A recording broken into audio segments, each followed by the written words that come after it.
How's it going, everyone, and welcome back to another FIFA 21 video. In today's video, we'll be following up on the FIFA 21 preparation videos that we uploaded last week. I think it was on Sunday. If you haven't gone and watched that, make sure you go and check them out. Today we'll be discussing how to get started with your starter squad and also out-of-pack investments. We'll give a little bit more context of what we're actually going to discuss on each of them. Guides of preparation for FIFA 21 the more we get into it. If you're not already, make sure you subscribe, make sure you drop a like, and let's get straight into it. So as you can see on the screen right now, we have got a graph of starter squads, which is basically a few little points of, in my opinion, the best way to start the game and get the most out of what you will have at the start in terms of trying to get a usable team and not spending too many coins and wasting coins, because some players can be massively inflated at the start, so you want to try and avoid certain things and obviously do certain things. As it says there, everyone loves building their starter squad, but which leagues and players would you use? Everyone should be asking this question at the start, but no one does. They go in and they buy Premier League, Spanish League, they try and build the best team straight away, which is not always the right thing to do. Avoid the top 5 leagues as players will be inflated. As I mentioned before, players will be inflated. Me personally, when I start, I will probably ignore these points as well, because I'll be having 2 different accounts. On one account I'll probably ignore it, and on the other account I won't. On my Road to Glory account I will definitely be ignoring it, because you can go and buy some players and the prices are just massively inflated and you just want to try and avoid them as much as possible. So I will probably try and build a hybrid from leagues like the Chinese League, the Argentinian League, and probably the Portuguese League as well. There's been some good players in the Dutch League as well. A player to mention last year was obviously Promes, really good player. Try making hybrids that involve cheap pacey players. They could rise in price too. So this year the meta, based off the beta that I've played, feels like pacey players are going to be quite good. So as an example, I don't know if he still plays them anymore, I'm just giving you an example from previous FIFA 20. Benfica had the left mid called Rafa, 82 rated. He wasn't that expensive because he played for Benfica. Players like him should be quite good this year. Obviously time will tell what the the meta of the game is, but based off the early indications that we've had, that is going to be the meta. Pace and small, agile, dribbling players, which he ticks all them boxes. If you want to use top 5 leagues, buy players now, keep an eye on their price to make a nice profit, which is also a good thing if you're into trading and you want to build your team and use some players. So players' prices will be inflated, but some of them, if you keep an eye on them, you will make a nice profit if you buy them early on the web app, which obviously I'd advise you to do. This starter guide is could be for you to do on the web app. Again, if you've got EA access, like I said in the last video, don't buy your team on EA access, buy it on the web app, or obviously if you're not using any and you're going straight into the full game and buying your team, then make sure you obviously have a little look at some of the player prices. You can make some nice coins off them, but obviously you can lose some as well, so just be careful. The best year seems to be patient, agile players, like I mentioned before, so make sure you're checking out for small little small fast players to get you started off in the lower leagues. For me, would be the best way to set your team up and build around for this year. A good way to decide what players to use is trying out the draft. So like I've mentioned in the previous video, when you're uploading FIFA points, if you're going to use them around EA access time, make sure you play drafts, because it's the best return for your investment in terms of 300 FIFA points. If you win one game, automatically the packs that you're going to get back on return are going to be better than just opening 2 7.5 150 FIFA point packs. So try out some drafts, try some players. Obviously at the start of the game there's not going to be any special cards. You're just going to get your Bob standard gold players, silvers. So give them a little try, see what they like, and then if you find some players that you like, keep an eye on their price, try buy them at a good time. The same as every other year on FIFA, there'll be buy and sell times. At the start of the game it's slightly different because FUT Champs isn't out, and obviously people are getting used to trading and getting used to what players are doing well and what aren't. So keep a little eye out on what players that you're looking to buy, and obviously just be careful because you don't want to lose too many coins. But yeah, that's pretty much what I can say about building your starter squad. Again, like the previous video, if you're not into trading and you don't really do too many SBCs, you might want to consider obviously your starter pack to link around players that you're going to use. Obviously, I don't know, everyone's source of getting new players is going to be completely different. It could be through packs, SBCs, or just trading, or just playing the game and getting coins like that, getting your rewards and obviously using it that way. So everything's going to be different, but that is my advice on how to start your team off on FIFA 21. So when we're discussing out-of-pack investments, some people will be wondering, what do you mean? So as you can see on the screen now, you've obviously got ones to watch cards, which I'll explain more into it in a minute what I mean. You've got team of the week and you've got transfers. So on the ones to watch cards, there's some players already confirmed. Timo Werner is one of them. I can't tell you off the top of my head who the rest are.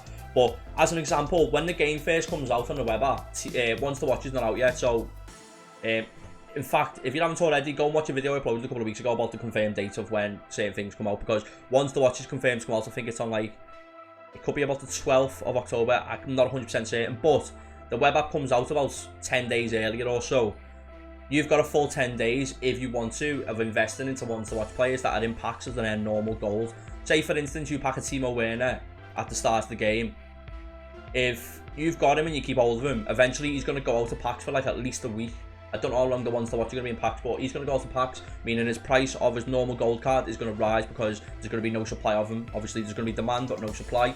So that is basically what out of packs investing is. You're investing in players that are not in packs or are going to go out of packs. And then obviously, when they're out of packs, there's no supply, so the price is going to go up. Ones to watch, confirmed ones to watch cards will initially be in packs, and their gold cards, meaning there will be a small supply. So obviously, for the first 10 days, there's going to be a small supply, or a set amount of supply of them gold versions of the ones to watch cards, and then eventually they're going to go to packs, and then they're going to rise in price. There'll be certain ones that won't really rise in price, but most should, just because at the start of the game, people are willing to use players that aren't as good. So even like the lower, categorized players will still rise a little bit. Once to watch cards out of packs, they will slowly begin to rise due to no supply. Again, like I've just said, as the time goes on, over the, if it's 7 days that's it all for, each day, there's going to be no supply, they should rise in price. Depending on league, nation, and demand for the card will have an impact on the price the card will rise to. Like I've just mentioned again, if you've got, say you get Werner, there's going to be quite a big supply. Low supply, big demand, because he's going to be a high rating, and obviously a player that people want to use. Obviously, at the start of the game, people might not be able to afford him, so keep that into consideration. But say Nathan Ake, say he's an 81 rated centre-back for Man City. He's got a decent chance of getting some informs if he does well, because Man City are a really good team. He's Dutch, so he links with Van Dijk as well. He's in the Premier League, so there again. So he might be like a player that you could look at the start, where you could invest in quite a few of him, and his price should rise once he goes out of packs, because he will be something that people will try and work towards getting, because I'd imagine he's going to have pace close to 80, he's going to have decent defending, decent physical, and he's going to be a Man City, Dutch and Premier League player. So all them reasons tick the boxes for you to think, well, he's going to be a good investment. Not all cards will rise, like I've just said. Some like Werner, Ake will be good at good price, will really do really well. So obviously, like I said, it's more about keeping an eye on the market. Out of pack investing is trading, so you need to make sure that you keep an eye on the market. Get used to it. Each year it changes slightly, depending on supply, what EA are bringing out, and all that good stuff. So make sure you keep an eye on the market, because it's very important. Team of the week, out of pack investing. Team of the week investing works all year round due to different reasons. SBCs, player demand, links, etc. Players that link to Team of the Week players also may rise. So, bit of context. Team of the Week comes out every week, apart from probably like 6 weeks in the year. So, say for instance, an 81 rated player comes out, he's Spanish, but he's absolutely terrible. No one's going to want to buy him, are they? But he's Spanish, he plays in the Spanish league. If an SBC comes out where, as an example, that last FIFA 20 or FIFA 19, Jadon Sancho had a left wing card, left forward, and then it got changed. Anyway, there was a mess up with the SBC, but anyway, you needed a German Team of the Week, and you were able to pick up the discarded Team of the Weeks before like it come out for like 10k, 12k, and they ended up rising to max price, which was like 50, 60, 70k, some of them, just because you needed the links to get the SBC. And other than that card, the SBC was really cheap, so if you had that inform, you could do it for like 40, 50k. So a lot of people were buying it to get that Sancho, because EA messed up, and if you've done SBC before, they had to redo it. You got both versions of the card, but nonetheless, there was a couple of other German League players that got player of the months, and that causes the Team of the Weeks to rise as well. Same with the Premier League. If Nathan Ake comes out and there's Premier League informs, they will rise. I'm just giving you an example of player of the month, Nathan Ake, or something like on them lines.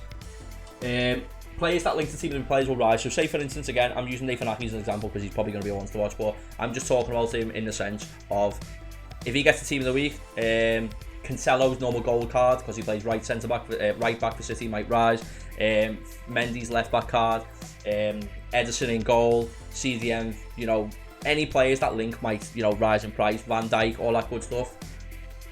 Investment early can be key. So say for instance, you've just seen Liverpool play Man United and Martial scored a hat-trick. As soon as he scores one goal, people will start buying him.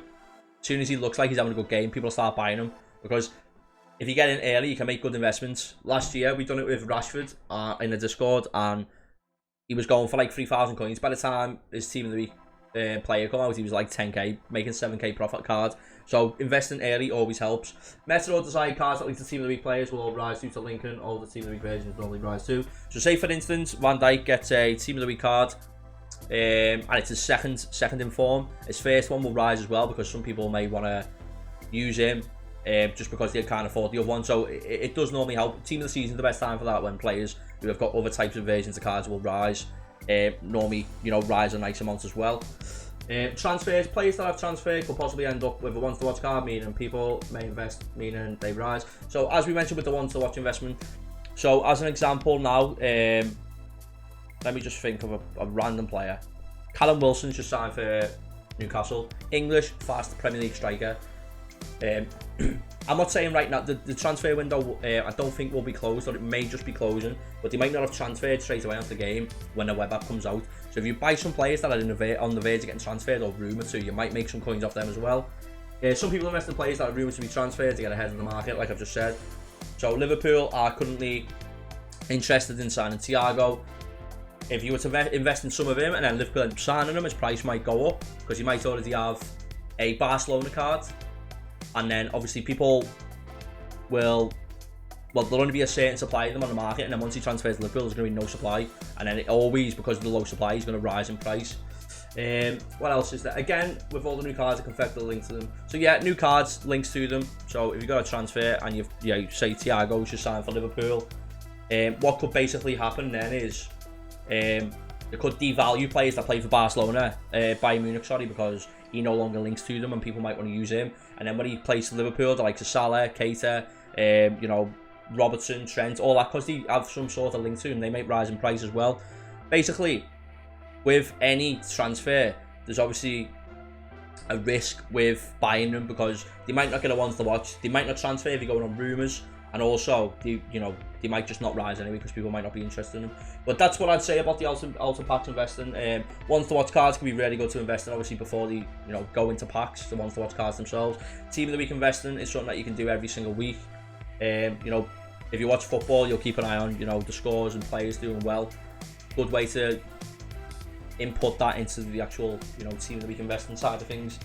There's so much more investing, but we're talking about Ultra Packs investment here. Well, that's what you're looking at. You're looking at players that are potentially going to go out to packs, and for whatever reason they might rise due to links, SBCs, new team, no supply from the previous team if they got transferred. So obviously that's going to eventually, people are going to use them in the teams or put them in SBCs, so that will make them rise, because there'll be less supply and possibly some demand if they're needed. But yeah, that's pretty much it for the two guys that I brought you today. Outer Pack investing, and we also had the starter squad. Sorry. Make sure you watch this all. If you haven't already, watch Sunday's video where we discussed EA Access and the web app, best ways to utilise your 10 hours to use the web app. And also, if you go back a few days before that, we uploaded the video regarding the release date of the web app, the demo, early access, the full game, and there was something else on there which I can't remember. Go and check it out.